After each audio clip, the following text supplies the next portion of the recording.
Hello, everybody. How you doing? My bag is on your way. Good.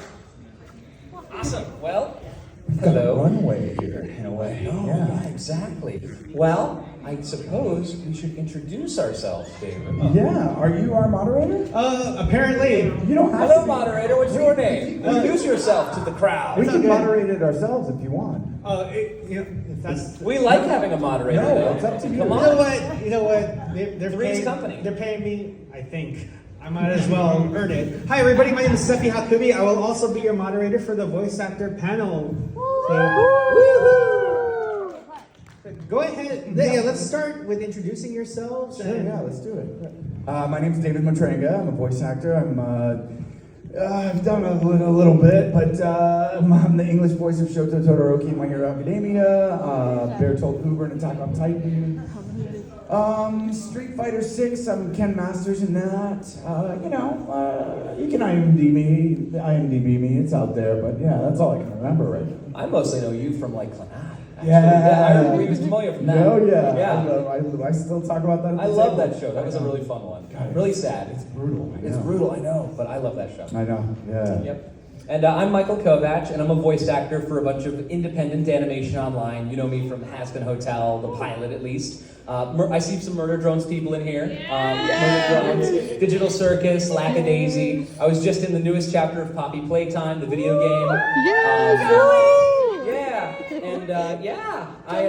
I try to keep busy, and I've done a little bit of anime, not as much as you have, but I did a little bit of anime in the pandemic days. Oh yeah, sure. Working mostly contract with like Sound Cadence Yeah, I and love other it. folks, which they're very nice folks. They're so I awesome. love working They're with them. But yeah, we are more than happy to answer any questions that you guys might have if you have any. Yeah. Let's start with the biggest FAQ. Yeah. How? Yeah, how did you all get into voice acting? You want to start us off, David? You've been in here longer than I have. My path was, I don't know, I found acting, I never really set out specifically to I want to be a voice actor. It just wasn't in my world at the time. I found acting in high school, a little bit in middle school, but in high school it really solidified for me. I was like, man, I love this, I love storytelling and character, and I want to do this with my life. So I went to college for theater, and I really had, for a long time, so from there, I kind of lucked into an anime. I had an agent, and they got me an audition for an anime, and way back in the day now, but I booked a lead role in this anime my first time out, and I always tell people when they ask, how did you get into it? I didn't know what I was doing in the booth. I had done some commercial voiceover, but I knew I was an actor, and so I could kind of pick it up. But that's how I started in anime, and then I had a theater career for a long time. I was doing theater around the country and some indie film and some episodic television stuff. But then anime was just kind of there, and I started venturing into video games, and so that's kind of how I started. It was kind of simple. Not simple, but I studied acting, and I got an agent, and I got an opportunity, and I happened to get it, and that was the start of it. But like you said, trying to keep busy, now I'm doing a ton of video game stuff, some indie video game stuff as well, and you're always kind of looking at doing the thing. Yeah, exactly. You're always growing, no matter what. Even if you've done it for years and years and years, there's always new things to learn, new opportunities, new people to meet. You don't want to stay stagnant. That's the last thing you want to do. Yeah, you always want to or learn. you're done. Exactly, because the industry is always changing. Things are always growing. You always want to be in the loop of what's changing, what's going on. As far as how I started mostly just doing, because I grew up in the age of the internet. And so most of what I did, I just was a fan of cartoons, and I had my first computer. And so I did silly fan recordings of things like Sonic clips or dumb things like that. Just because I was a huge Sonic the Hedgehog fan growing up. Yeah. And that's how a lot of people these days seem to get into it too, is doing fan content to start with, which, so long as you're not being legally ambiguous or bad or whatever, if you're doing fan content, comic dubs with permission, those are fine. I did a lot of things like that growing up, and over time I just found it to be really fun, and I took a few workshops, but because I lived in Ohio, there really wasn't much for me. So most of what I did was I just sort of did things online for a while and kind of learned at my own pace. That's a good way to train, yeah. Yeah, exactly. You just kind of, in a way, you're self-taught, but you're also doing things with other people. You're collaborating. Right. It's a very collaborative scene and industry and career, and you always want to make sure that you're collaborating with people. That way, you know, because you can learn bad habits doing things by yourself, just kind of self-train. It's good to just make friends, and you know, making friends also along the way is kind of how you network and build opportunities from there. That's sort of how things worked out for me, was just, I worked on fan stuff, got to meet people, auditioned for things from people I met, and then it just sort of spiraled and grew from there. Every single voice actor, their journey, like how they started and how they got to where they are, it's always going to be different. It's never going to be the same. There's no one path. It's like if you want to be a doctor, it's not a for sure thing. Nothing in life is secure, right? But at least you know, like, well, I probably need to get some good grades and get into a medical school, and then you're like, there's a path. There is a path. But with acting of any kind, there's you hit the nail on the head. It's you know. Everybody gets into it in a different way. Nothing's the same. Yeah, it's so and like the way that people tend to find acting is always so different too. Because like you said, you did things the more traditional way. Sure. You started like in high school doing things like theater and doing stuff like that. Whereas I didn't really do theater. I just did choir. Right. I was in choir too. I love choir. Choir kids. Yeah. Oh yeah, I love choir, dude. I started as a singer, totally. I feel like doing choir is really good just for in general, like having good vocal techniques. And also a good ear as well, because you know, a lot of the times you will get, it doesn't happen as much in prelay as it does like in dubbing or in video game stuff or whatever, where they're like, man, we love that read, but can you do it a little slower or a little faster? Yeah. And you have to be able to, it's a weird thing to, in the booth, in that moment, go, all right, so I need to keep the same sort of read, but somehow figure out a way to authentically, believably slow it down. Not just make it slow. Exactly, But I feel like music, I was an instrumentalist too. I played trombone and piano like in middle school. Oh, heck yeah. Yeah, man, I love trombone. So I feel like my musical stuff helps me a lot. It does, yeah. No, musicality is involved. Like, there's so much musicality in acting itself too. 100%. So it's like, you know, having a good ear for that, and just knowing kind of rhythm and just all of the stuff like in basic music, music theory. Not music theory, because that's way more intense. But just having that musicality in mind is just really helpful. It's very true. Yeah, but yeah, we went on a little tangent. We should get to you guys. Or go ahead. Okay, no, actually, yeah, there's so many people here. Let's not waste any time. Does anybody have a question? Awesome. I was wondering, kind of like with method acting, do you ever feel like you get into the character you're voicing? Like, you feel like you embody part of the personality in you after you become? It can depend. You know, sometimes there are characters, I'm sure that you've got this too, where we'll voice a character so far removed from how we are as people that it's like, you kind of have to really look at their circumstances and think about where they go and what led them to where they are. And it's harder to relate sometimes, so you have to like really dig for things. But I always try to think of the circumstances the character's been in life and sort of why they are the way they are.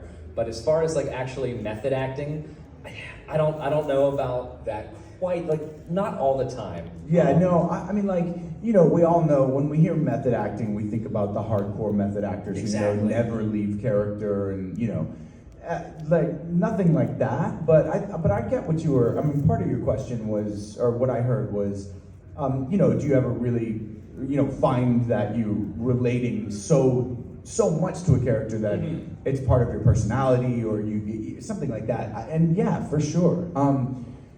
You know, it's just what Michael said, like part of being an actor is being a detective in many ways and asking a lot of questions about the character, and that's how you get into a character is, you know, what makes them tick, why do they make the choices they make, what do you think they really want in their life, or what do they want in this scene? And that can help you create a character, help you create a voice, whatever it is. So yeah, for me, like, I mean, when I'm talking about like my hero, you know, we've been recording that for 8 years now. I mean, I think season 1, we started in 2016. So like that character, there are parts of that character that are like me, and those I don't really have to work on that much, right? Because that's already in me. But the ones that aren't, I have to do that more like ditch digging kind of work. You got to think about it. Yeah, You got to but actually think. After a while, it becomes totally a part of me. Like now, I go into the booth and it's just right there. So You grow with the character. Yeah, I mean, yeah. So yeah, there's definitely a part of you that takes on that character's life or whatever, especially while you're recording. Yeah, and sometimes we learn stories from our characters too. Like sometimes our characters might go through a personal journey, and you'll learn that like you relate to it a lot, or in some ways you understand and empathize with it, and you kind of take that lesson to heart. Right.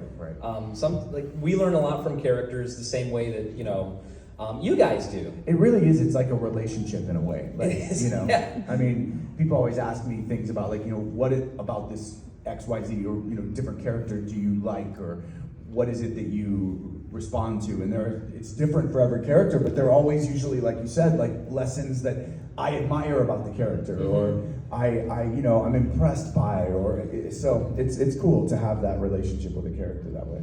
Yeah, exactly. Who's next? This side.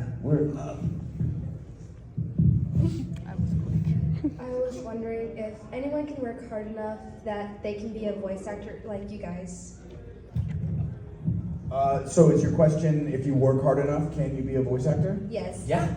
I mean, yeah, I would say one thing about that. Yeah. That's a tough thing about this business is that there's no like quantifiable thing. So you can't say like, if I work this hard and I do X, Y, and Z things, then that should mean that I have a career and I'm successful. When I was younger, I wanted it to be that way. And it was a lot of angst in me of like, well, wait a minute, I've done this and I've done that, but it's not the way the industry works, So, but it's all about perseverance. And I always tell people it's a marathon, not a sprint. And so you have to figure out why you're in it for the long haul. And yeah, hard work will always pay off, always, Yeah, I agree. And like kind of leading into that also, the thing is with getting into voice acting and working hard on it is admittedly a lot of this career is so luck based that it's like really difficult to like even consider, because I'm glad you said that. it is genuinely luck based. And a lot of talented people I know who genuinely I feel like deserve to be doing what we do never get a chance. And that's in every part of acting, like on camera, theater, whatever it is. That can be really, you have to have a pretty strong mind to not go down the rabbit hole of that, because it can eat you up. I mean, it's great. I have whole weeks where I'm like, I can't believe, where I have to talk myself out of a spiral, and it's at whatever level you're at, if you're just starting or if you're trying to build a new part of your career or whatever. So yeah, I think there is a lot about luck in it. People ask, how did you get this role, or what was it like? And I'm like, well, I auditioned, but I knew the director already from this other thing I worked on them for, and so it's a weird thing when you get an opportunity. You feel a little like there's bias there to some degree. Or you just you can't even quantify like how you actually got it. Yeah. It's like, okay, I think I'm talented and I knew the people and I think I had a good audition, they but like I don't know. working with you, so they have that experience. So there's Exactly. it's like, well, we'll go with someone we know that we can work Right. with and rely on. Right. But at the same time, also, I think like as far as things go with independent work too, that's a really good place to really start and kind of get into things, is because right now there's so much independent art being made online, awesome. and it's so easily accessible too, is the thing. So if you have access to like a microphone at home, even if it's nothing professional or anything, you can always at least start trying for things and making your own things too online. That's how a lot of people I know in my generation and the generations after me are kind of getting into it. And that's how, even like 20 years ago, that's how, if you really want to do this, doing your own work is the best way to do it. Like, starting your, drawing your own thing or making your own animation. Be creative, have fun, do it because you love to do it. It's the way to do it now. I mean, you see these shows where we were just talking about it in the green room where, someone's already made a pilot and it's good to go, and then Netflix wants it or whatever. And Yeah.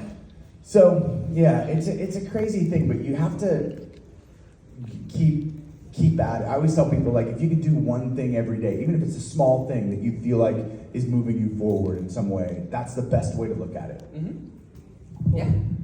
Let's have one here, and then I'll go back on that side and go back and forth. This is a little bit more of a question for Michael. Sure. It's been on my mind.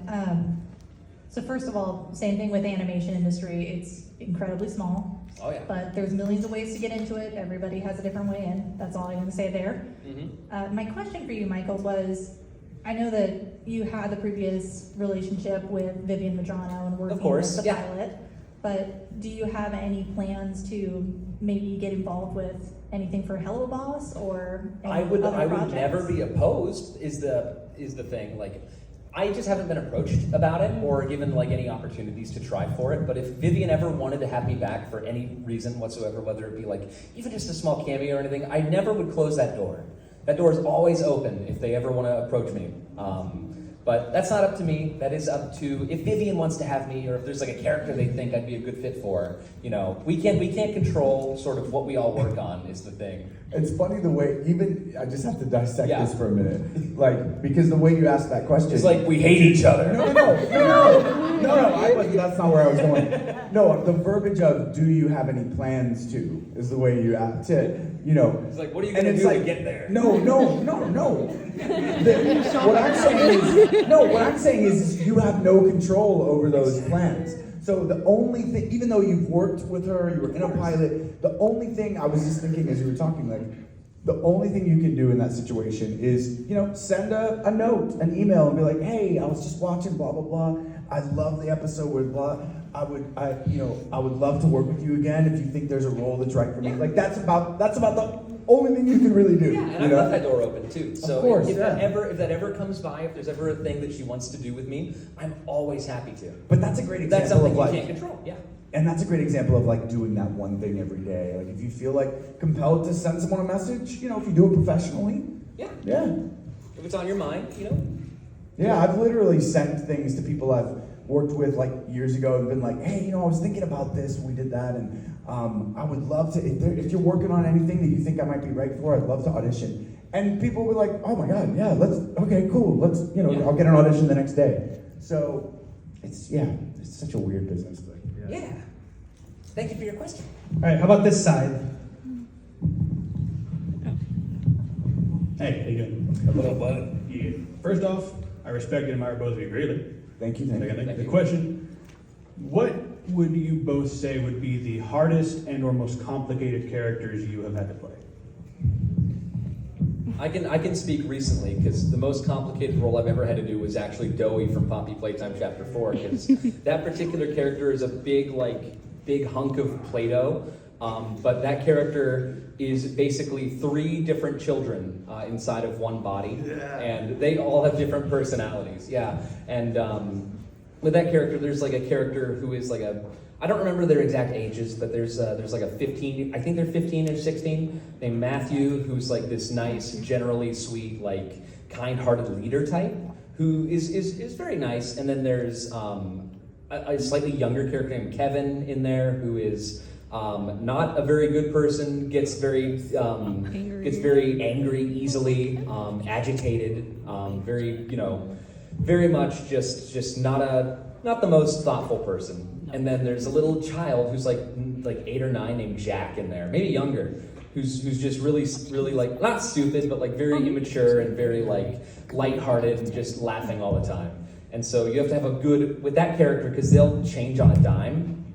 I have to constantly think about like, okay, in this instance, Matthew is talking, but then it switches to Kevin for a second, and so I have to like think about like, okay, he's talking and he's being generally nice, and then all of a sudden he shifts down here and he's a little more pissed off, It's just things like that, or and then it'll transition to Jack and he's like, but I'm having fun, things like that. Like you have to keep in mind exactly what's going on with that particular character, who's talking at what time, who's in control the most, and there are times where he'll just flip a switch on a dime, and I have to be thoughtful of that and considerate of that and make sure that it's obvious when the switch is happening. So that's one of the more challenging technical things I've had to do as far as a role goes. And I'd say it was probably the most technically challenging one I've done. How about you, David? What was the question again? Was that the question? The question was, what is the most question? what is the most challenging role you've done? Yeah. You know, a lot of my roles are these like slow burns of characters that have a secret or you're not really quite sure about, and then over the course of a couple seasons or whatever, you find out. And so one of the challenges is to layer in, even in the early part of the show where you aren't sure what their deal is, to layer in all that stuff underneath. Like with Shoto and My Hero, one of the challenges with that role, it's deceptively challenging. Like, is the fact that he is so even-keeled and close to the vest and everything, and you don't know at the beginning, like, is he just kind of cocky? Is he mad? What's wrong with him? And then you find out what's been going on in his life. And so the challenge there is to make sure that all of that nuance and that life in there is in there even early on in the first season before that comes out. And you really just do that by living truthfully in each moment. People ask me like, the character's grown so much from season 1 or 2, and I'm like, how did you make sure it was right? And I'm like, you have a director there to help you, first off. But secondly, I always trust, as long as I'm being truthful and authentic in each given moment, if I do that every time, then the journey will track, and we'll believe it when he's screaming at his dad, and then we know what's happening, So yeah, there's challenges like that, and then there's technical challenges where, when I first moved from the younger hero role to this edgier superhero kind of thing, it was really hard on my voice, and I did a film called Appleseed Ex Machina, and I lost my voice. The character's kind of going crazy as he's a cyborg and someone hacked into his computer system, and so throughout the film he's sort of kind of going insane, and you can hear me lose my voice through the whole film, and by the end he's just ragged, and it works, but it was really technically challenging. It was not fun, but yeah. So there are different types of challenges, basically. Yeah, that's a great question. Next, all right, so let me see if I can go in order. 1, 2, 3, so we're gonna work our way through this one. Okay. What is your biggest regret in life? What the? Oh my God. You should have said that at the end. That's I love anytime I do solo panels, because of the characters I played, it ends up getting into a therapy session. We're talking about family trauma, and I love them. It's usually a solo panel, and I'm just let's hang out and talk about real stuff. Yeah. What is my biggest regret? Dude, life is full of regrets. Yeah. But That's those, so deep. those things that we did got us to where we are today and built us into who we are. Sure, we're gonna have regrets as far as things go, but at the end of the day, we wouldn't be the same person without those mistakes we made. I agree with that wholeheartedly. I mean, I'm hard on myself. I think it's not a regret. Regret is such a strong word. Maybe a mistake, something like that. Not even that. I just if I could give my younger self advice, I would say don't live in your head so much. Don't be so hard on yourself. Don't let fear of this get in the way, or fear of taking a risk get in the way. Things like that. There are things where I wish I would have done this maybe sooner, or I wish I would have made this choice. But like Michael said, your journey really is your journey for a reason. It really is. As much as that is cliche, the reason that thing is cliche is because usually it's really true, and people say it all the time.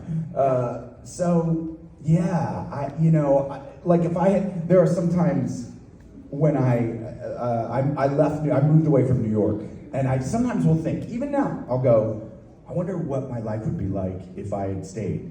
But I know that there wouldn't be certain opportunities that I have right now that have me at this convention, so. But you never know what you would have. Who knows? You don't know. But at the same time, it's like you don't want to think about that because you're doing what you're doing now, and you're content, you're happy. And it wasn't supposed to be the other way. Yeah. You know, so. That's not how life Great works answer, out. great question too. Next. Yeah. This is a question more for Michael. Sure. What was your favorite part about voicing Ed? I just love that he's such a stupid, optimistic boy. I love that kind of, what's his name? The guy that played, Ryan Gosling, when he played Ken in Barbie. I remember hearing that when he played Ken, after playing Ken, he said that his favorite type of role to play is just that dumb himbo kind of character. I totally understand that, because it's sure, I love getting to challenge myself and play characters that, are more unique and have different characteristics. But also voicing a character like Ken for me is like junk food, where it's just comfortable and it's just nice because he's always smiling, he's always optimistic. That's a great line. I like that. Junk food. Yeah, it's like junk food. So fun. There are some roles you do where sometimes it's it's just right in your comfort zone. You're not really challenging yourself much. You're just kind of having fun and being silly. It's like junk food. I'm gonna say that to my girlfriend. You're my junk food. You're my junk food. I love you. Thank you. Yeah. What's been one out of context moment from any of your characters that you've said that stuck to you since? Oh no. That's a good one. Huh. I don't know. Are you talking about a quote or a specific action? Anything. I like doing Anything. anything. Like a scene? Is that what you're talking about? Like a scene they did where it was kind Like of a crazy? scene that they had? There's a lot of questionable things that could have happened with Angel in the Has-Been pilot.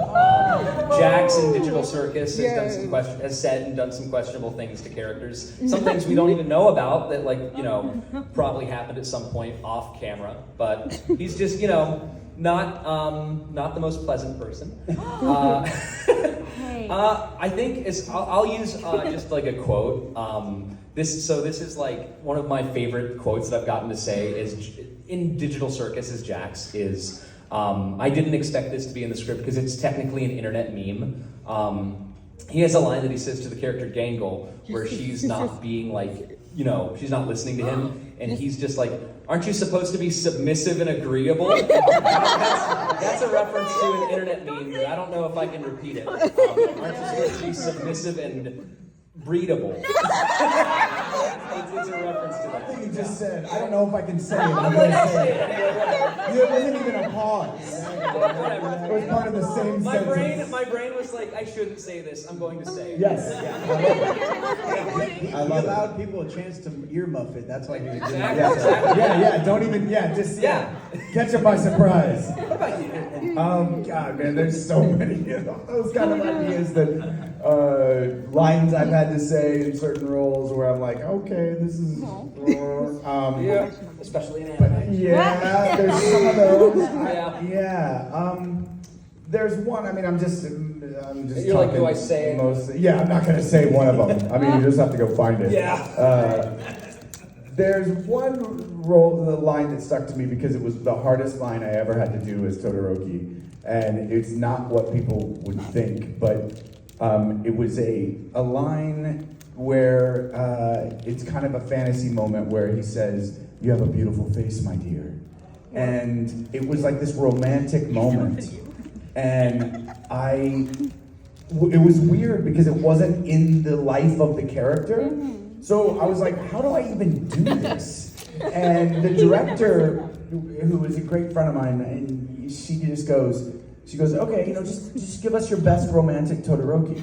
And I was first off, I was how does that even compute? And I was okay, you're in the booth and you just do what they tell you. So I was all right, so I did a take, and there was a long pause, and then I hear her hit the button to talk to me in the booth, and she goes, "That was your best romantic Todoroki?" Kidding, but it was so terrible. It took me 5 takes to get that line. So that sticks with me as one of the ones. Still pretty good though. 5 takes. Yeah, 5 takes. That's not the worst. It's not the worst. 5 takes for one line that's 6 words. I don't know. I guess it's awkward and out of character. I guess. Yeah. It's so out of character that you're just how do Yeah, I it even was so approach weird. this? Yeah. There was another OVA, it was called Mr. Smiley or something, and so someone knows that. So wait, did laugh at the name Mr. Smiley, or do you know what I'm talking about? I know what you're talking about. Oh. That scared me. Mr. Smiley, the way that they just say, Yeah. Mr. Smiley. Oh yeah, yes. Well, supposedly I got word that I was gonna have to laugh. And as Todoroki, I was like, I don't know how to laugh. I can't laugh. There's no laughing. Anyway, I didn't really have to laugh. It was like, Next, we're going down this line right here. Okay, first off, I'm gonna need that Fantokyo keychain. Oh yes, it's so cute, isn't it? Yes, I love it. Second off, it's kind of a dumb question for you, but how do you do that voice for Angel and Fantokyo? How do you get up there? Oh, it's just like, it's very nasally. It's a very nasally sound. So it's like, You know, the best way I can describe it, it's actually a really nerdy kind of voice. Like with Angel Dust, the pilot at least, his voice is in a really high nasally place where if I wasn't doing an accent, it just sounds like the kid from Polar Express. it really just sounds like that. Like without an accent, it just sounds like I'm doing like a nerdy voice. But then you add an accent to it, and it sounds a little different. You can kind of hear. Now you won't unhear it. Now you will not unhear it. Oh my god! That's so good. It's very much back in the throat. Oh my god. I don't know how. That's the weird thing with being like an actor, like voice actor, doing things with your voice is like you have to be able to describe like where you're placing things, and it's like I've just done this for so long, I don't remember how. I don't even know how to describe it. It is like you're placing it back or front or up or down. There's like techniques in to the it. apparatus of your vocal structure. It's like insane. Like you have to change like the shape of your mouth for certain things, or like where your teeth are placed, for certain kinds of sounds and voices and things. It's like it's all very technical things that you wouldn't even consider or think about. Yeah. Does it not hurt?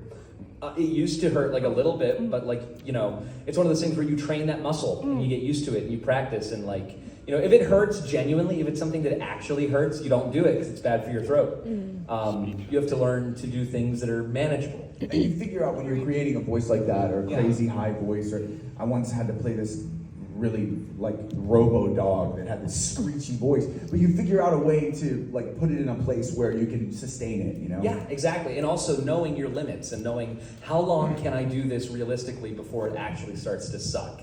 And so you just are like, okay, I can do this, but I have to take little breaks here and there. Or, okay, I can do this, but I can do 2 hours maximum with this voice. Next question. Just knowing your limits. Me. If there's anybody down the road. So this goes to both of y'all. What was the most thrilling character that you voiced, backstory wise? What do you think was the character that had the most lore that was really exciting to you? I feel like all my characters are like that. It seems like. I don't know. Go ahead. I'm trying to think actually. No, I need a second. I'm trying to think actually. Probably for me it would be like Shoto for sure, or Bertolt from Attack on Titan. Just because there was so much mystery around what he was doing and who he is and where he came from. But I tend, I don't know what it is, but I tended to always get cast in roles where the character had some type of interesting thing happening, but you didn't know about it. So a lot of my characters were this, like I said earlier, this slow burn of information that you find out. But I would probably say Shoto. That whole family dynamic is so well drawn out, so crazy, and yeah. Can I be honest? As far as character backstories go, the one that I'm most interested in, that's the most curious to me, is honestly the character from Digital Circus, Jax, because there's so little that any of us know about him. They give us nothing, and even when they start to try and give us breadcrumbs, it's still meaningless. It means nothing. I know actually nothing about what that character has done in his past, and the fact that I have absolutely no knowledge and there's complete mystery, it's just really fun. Do you think that they'll ever dive into that? I think it's going to be completely ambiguous. Oh, cool. I think they're keeping it completely ambiguous because I know nothing, but at the same time I have to be able to reach in and figure out why he's troubled and what's going on. But at the same time I'm given no answers. And so I have to assume things about this character. But I kind of like that. I kind of like having no actual knowledge of things because it makes you think. It makes you explore ideas of okay, what's going on? what you put pieces together, and you have to figure out. Stay in the moment. Yeah, exactly. You have to really use context clues and think. And sometimes, you're going to have your own opinion that might be different from others' opinions. And I just really like that idea of there's no actual definitive answer. It's all up to interpretation. I kind of Great like answers, that a lot. great answers. Awesome. Anybody on this line right here? Now we're going to the second line right here. Anybody? Okay. I have a question. Oops, I dropped Pomni. Oops, Pomni, don't die. Okay. Hello, my name is Jaden. You met me earlier, Michael. I have a question. It's mainly for Michael, but David can answer too. Man, I'll take a break. No, it's fine. You can answer too. Just anything helps. So I started voice acting like in October 2024. Oh, cool. And October 2024. That's yeah, like so very recent. So yeah, it's recent. I've been interested in voice acting since I was like 12 maybe. But mainly what I would do was do like Tails impressions back when I basically did a Sonic like fan Sonic page. the Hedgehog. Yeah. Right? But Nice. I started off by doing fan dubs of Digital Circus and Murder Drone scenes. Cool. Did you ever feel like insecure about your voice? Is there anything that helped to lose that insecurity? Dude. Or anything? This is a thing you can answer too. Like both of Yes. us, any actor can actually understand this because, like, I'll be completely real. When I started voice acting, I hated the sound of my natural voice. I actually wanted to get into it, not just for doing things with my own voice, but I wanted to do character voices and like voices that were more specifically like far away from my natural voice. Like I looked at characters like Mickey Mouse and Bugs Bunny and like those kinds of cartoon characters and thought, wow, those are such distinct sounding voices. I wish I could do stuff like that where I do a voice that doesn't sound necessarily the same as me, but like it's just you hear that voice, you know exactly what character is talking, right? Like you hear a Mickey Mouse voice, you know it's Mickey Mouse. You're not gonna think of another character. You hear a Bugs Bunny voice, you know it's Bugs Bunny. That's kind of how I thought of things, and I hated my own voice, but over time, as you talk more, as you do things, as you sort of grow, you learn to accept and find comfort and understanding in your own voice. I still sometimes think my own voice is grating. Yeah, me too. We all get that way, I think. Yeah, I don't think it is. It was funny because I was listening to you and I was specifically listening to your natural speaking voice. And I'm like, it sounds amazing. It sounds great. But like, so someone told me this once because the best thing is to keep doing what you're doing. Like if you love it and you want to keep going, even if your voice seems a little odd to you or it doesn't sound right. But the best advice I ever gave me was this, because when I first made my first voiceover demo and I took a voiceover class, I was like, why am I even doing this? Like, I can't do this. This is terrible. And my voice it doesn't fit in anything. It's just weird. And so someone said to me, you know the instrument, a tuba, like the tuba, right? Or like a trombone or anything, right? You're playing an instrument. And you're playing it, and you can hear it as well. So when you are voice acting, you're inside of the tuba. Mm-hmm. So if you were inside of a tuba, playing a tuba, the tuba would sound really weird. It would not sound like it does to me listening to you play the tuba. So you can never actually fully hear your own voice correctly, even when you're hearing it back, because it's your apparatus, like it's coming from you still.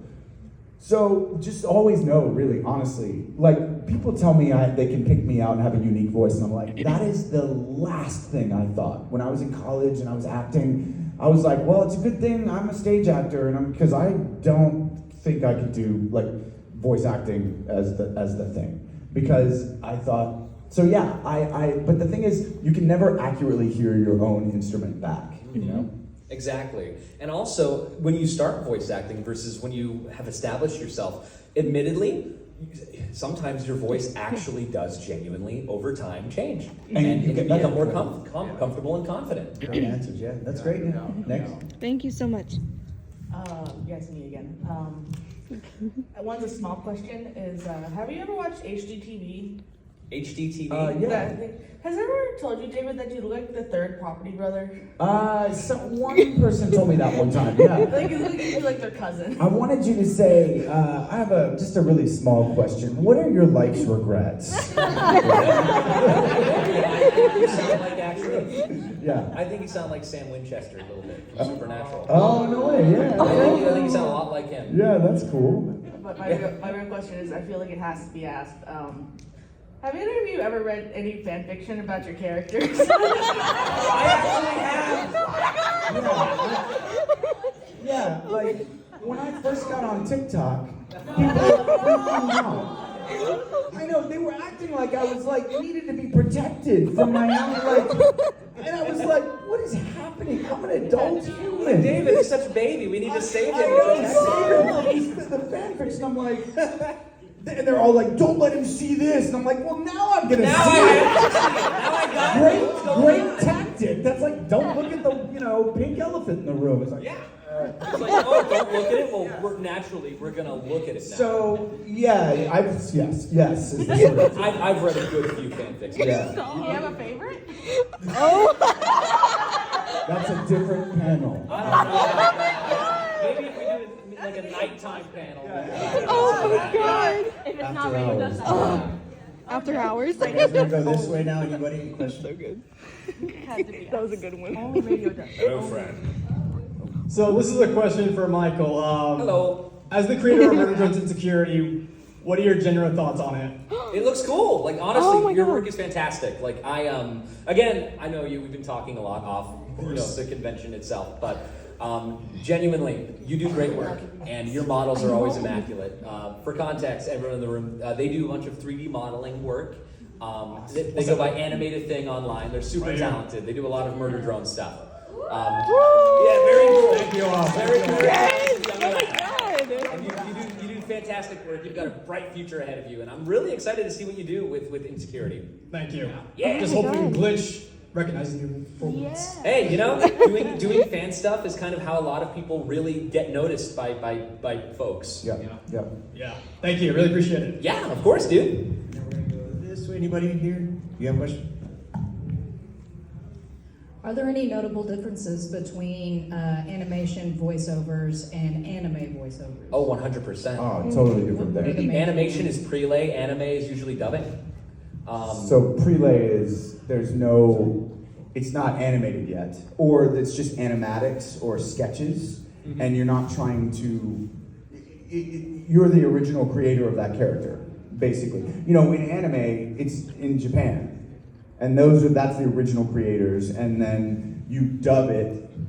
It's called dubbing. So basically they're taking a raw translation. Writers adapt it to English and adapt it to the lip flaps, and then you go in and you do your best to make that work. And you've got help from so many people, engineers and the director, and when I've done any prelay like video games and stuff, it's the same thing. Prelay is.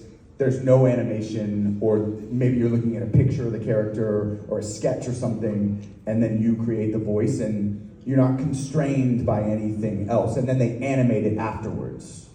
I have a question for you, actually.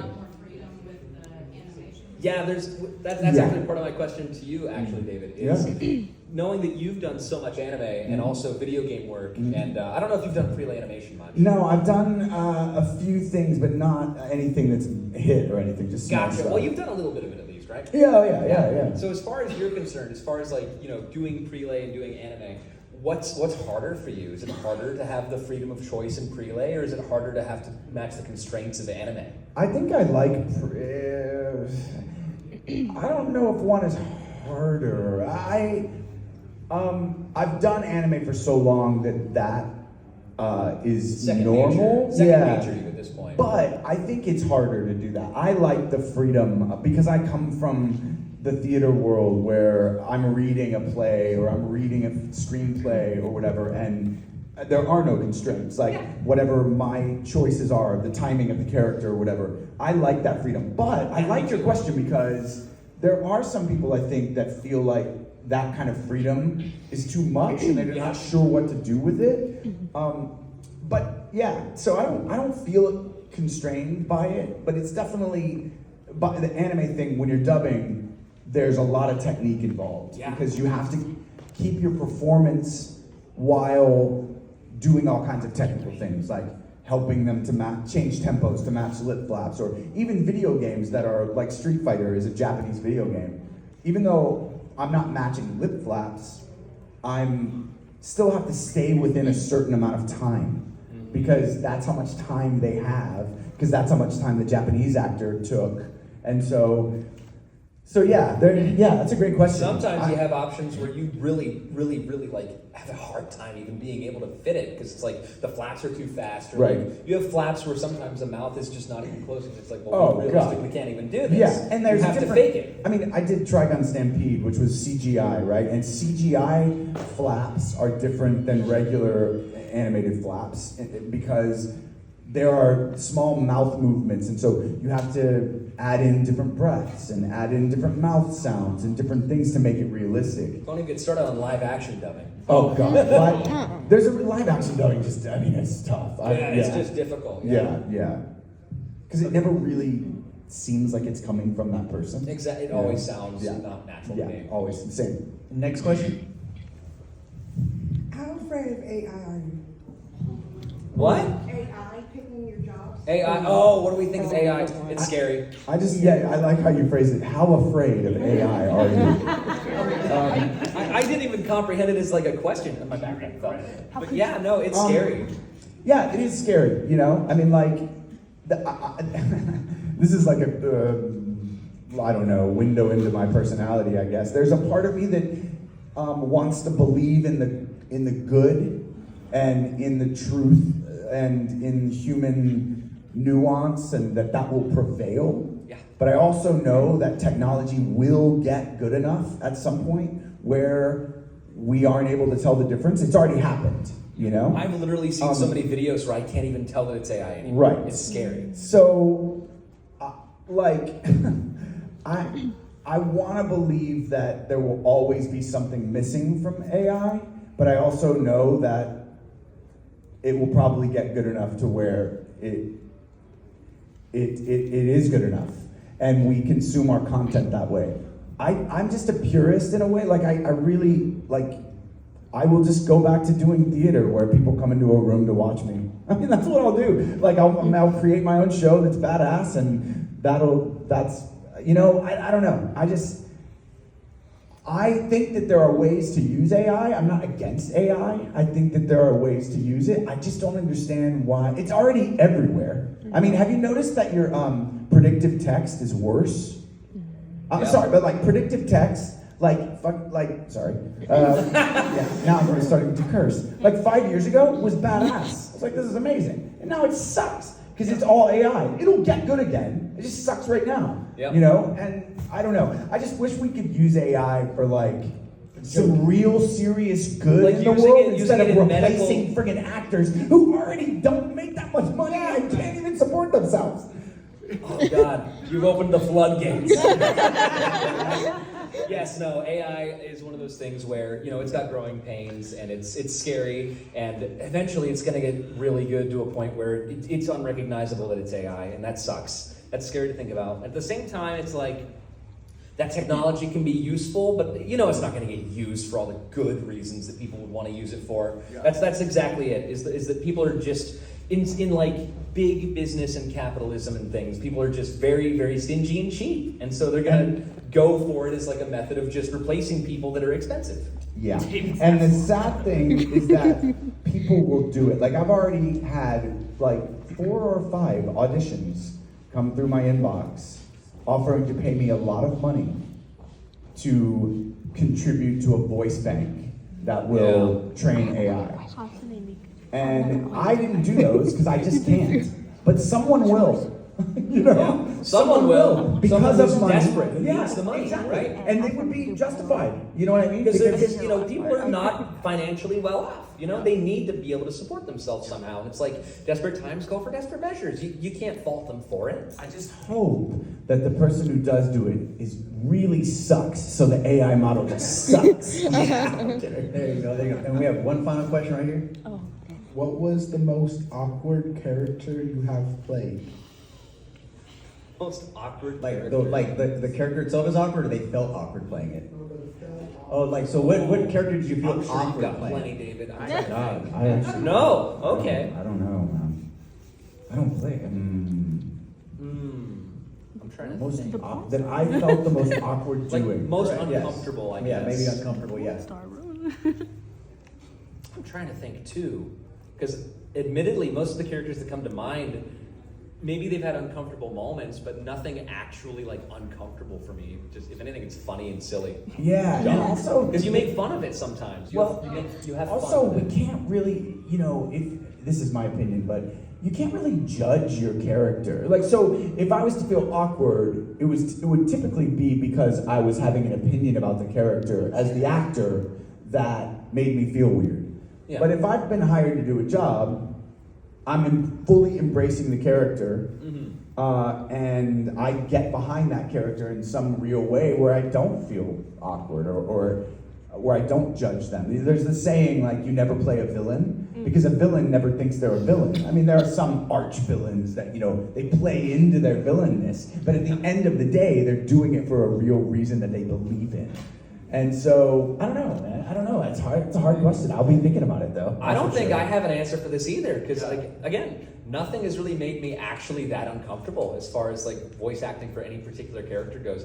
There are uncomfortable moments, but at the end of the day, whenever you have those uncomfortable moments, usually those are in fun. There's a reason why it's uncomfortable. If it's like deeply like touching, like a personal thing, it can be uncomfortable for that reason. But like at the end of the day, we're actors, and we're not gonna just look at that and think, oh, well, I can't possibly do, unless it's like, offensive or harmful or something like that. But at the end, most of the stuff that we've done that's uncomfortable, it's not that bad.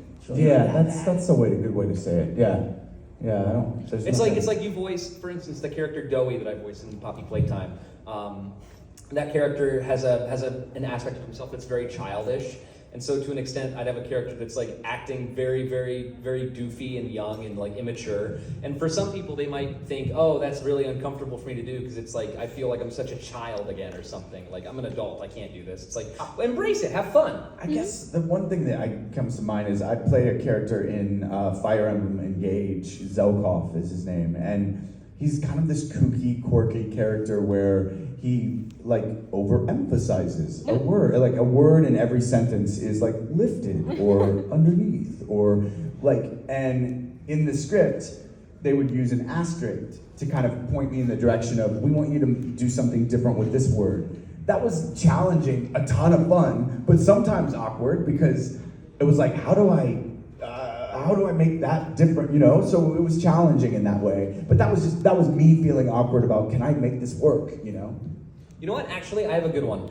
Uncomfortable is I have a character named Rocky in a cartoon called Lazy. Yes. They have poems that they read, and that character is very articulate and smart, and has a very, very, very good way with words. I am very stupid. I don't know how to say most of the words he says, and so for me, it's like I'm most of the time my focus is, okay, how do I pronounce this word? What word is this? What is the meaning of this word? What am I even saying right now? They're so overly intelligent, and I am not. And so there's like that discomfort of just like, oh man, I have to learn and understand exactly what I'm saying, because otherwise it won't be believable. But like in that sense, it's like it's just me not being quite as intelligent as the character I play, and that's something that I'm sure we all can understand. I would agree. Awesome. Well, guys, thank you. This was a great panel. A round of applause, guys. Yeah. Go to see them at their booth. They're heading back to their booth, guys. Go say hi, grab an autograph, grab a picture with them. They're really awesome guys, really smart. Great panel, guys. Great feedback. Thank you. What a Thank wonderful. Thank you guys for coming. Yeah. Yeah, thank you so much, guys. We have the Jackson.